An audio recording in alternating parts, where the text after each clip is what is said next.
and 2 screamers can quickly turn from this into this.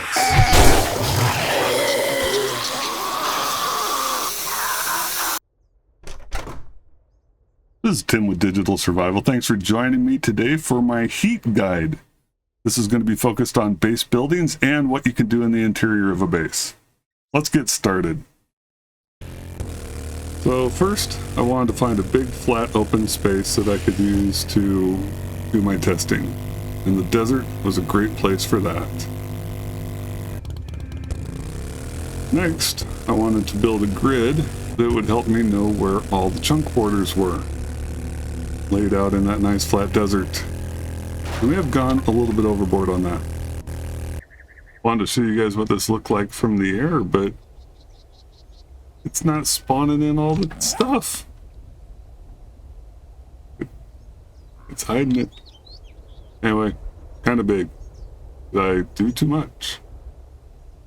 Next, I wanted to set up a test area with some distance markers so I could see how far away I had to get before heat generation stopped.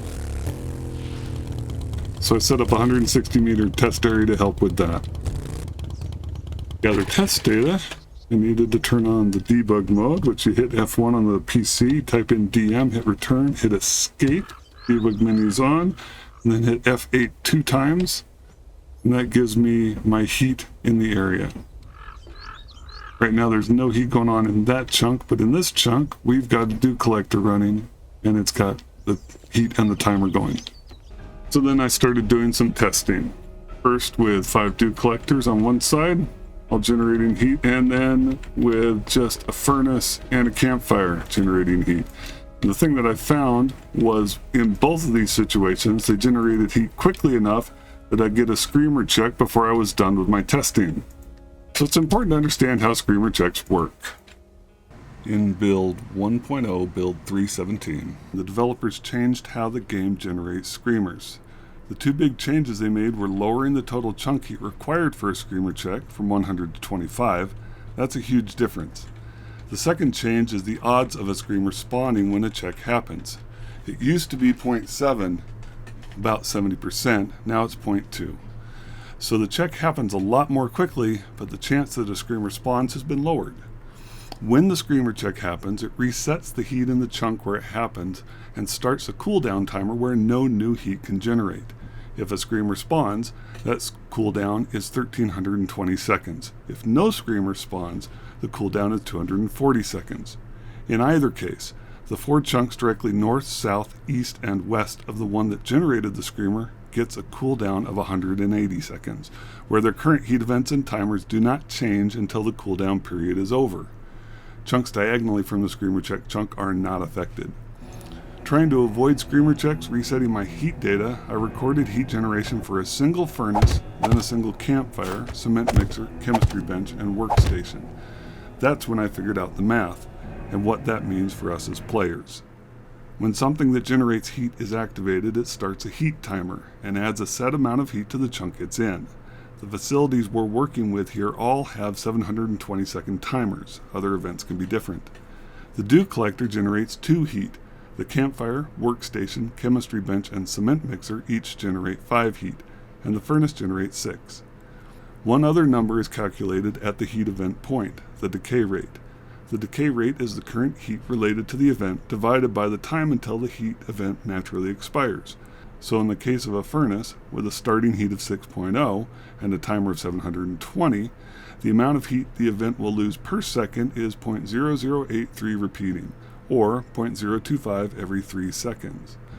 This means if there's no new heat for that event, the starting heat of 6.0 will reduce to 0 at the same time as the 720 second timer expires. However, heat will get added if the building stays active. Every 170 seconds, a game hour at standard speed, the heat goes up. I did a little testing with other day lengths, and it appears that for most of them, the heat generation still happens at about 170 seconds. On a 10-minute day, I saw generation happen at 130 seconds, but that was only one time. If you get more details, please share the results in the comments. What this means is at the point where the furnace has a second heat event, it's only lost 170 times 0.0083, or 1.416 repeating, rounded up to 1.42, heat. So the heat in the chunk, assuming no other heat events, goes down to 4.58 and then up to 10.58 170 seconds in. This heat event also resets the 720 second cooldown timer and the heat decay rate.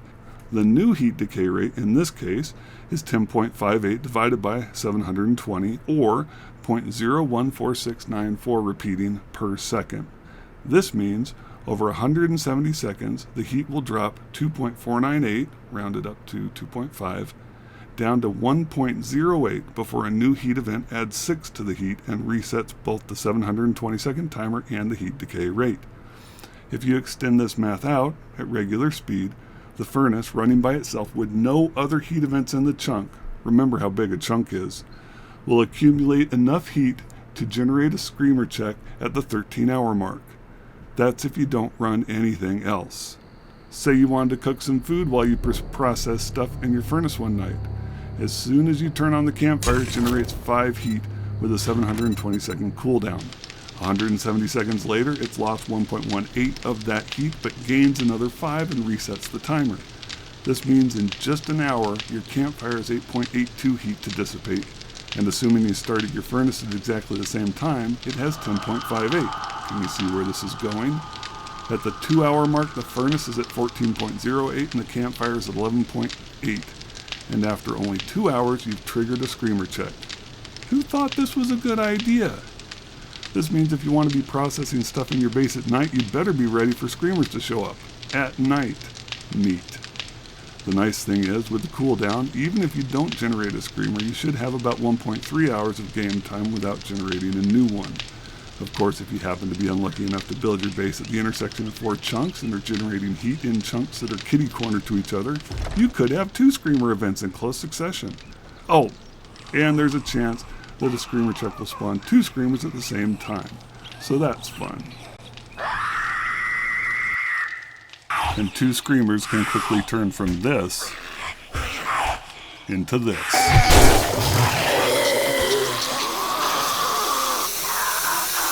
I can hear you saying to me, Tim, what about just working around my base? What if I want to know how much heat is generated while I'm doing that? Well, I've got you covered. I'm going to use the Ripon residence to talk about base-related heat.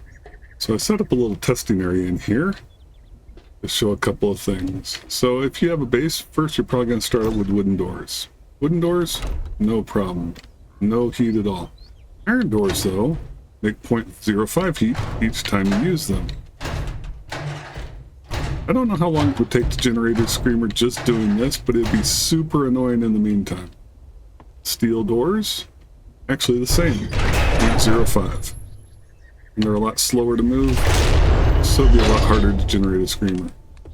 Those numbers are the same for their hatch counterparts, nothing for the wooden hatch, 0.05 for the iron hatch, 0.05 per action for the steel hatch.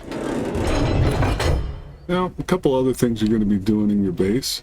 At first, you may need to do some cleanup. You've got garbage on the floor. That's free. No heat generation from cleaning up garbage on the floor. You also may have things that you need to loot. That's 0 cost as well. Now let's head downstairs and check into the kitchen. One of the other things you might want to do is disassemble some of the stuff that was left behind. If you disassemble something with the ratchet and you're standing up, it's going to be 2.8 foot. What? I didn't get any heat out of that at all. That was weird. Is that it? Okay, there we go. 2.84 heat on break. I don't know why the coffee machine didn't produce anything. Crouched, 1.85 heat. Either way, if you're going to break down a bunch of stuff, this could actually generate a lot of heat pretty quickly. So you might want to be careful if you're doing remodel. One of the things you don't have to worry about when remodeling is changing the doors. That's free. And even the walls, you notice that each hit isn't doing any heat at all. There will be a heat generation for the final hit.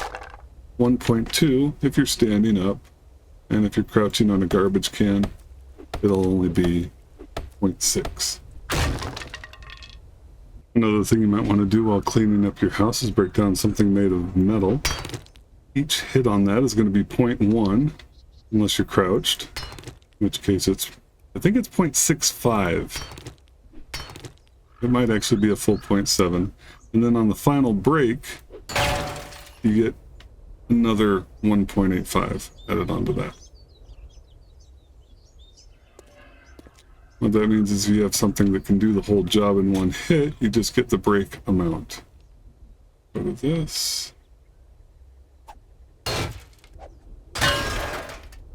So, and that break amount is the same as with electronics. 1.85 crouched, 2.84 standing up.